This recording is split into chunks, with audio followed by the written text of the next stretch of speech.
کی جدی لە تورکیا دەستی پێ کردووە.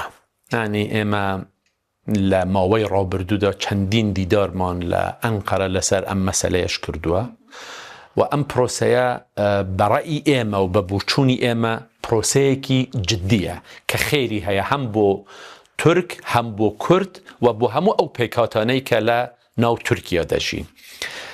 لەسەر ئەوە دەمێنێتەوە ئایا دوای ئەوە چ دەکرێت. ئێمە چاوەڕێی ئەوە دەکەین کە بەڕێز عەبدوڵڵا ئۆجەلان پەیامێک بداتن و دوای ئەوەی کە ئەو پەیامیدا پێم وایە هێزەکانی بە تایبەتی پەکەکە دەبێ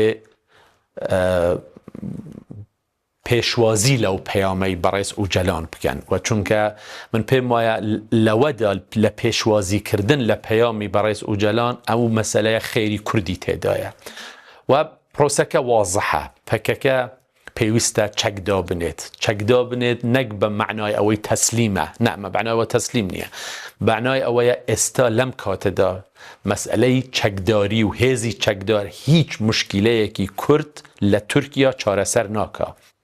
ئەوەی لەسەر ئێمە و پێمان بکرێتن دەور ببینین بۆ ئەوەی ئەم پرۆسەیە بە ڕێکوپێکی بڕوە هەر شتێک کە پێویست بێ و هەر ڕۆڵێک کە بە ئێمە بسپێردرێ لە هەرێمی کوردستان ئێمە ئامادەین بۆ ئاشتی ئەو ڕۆڵە بگەین.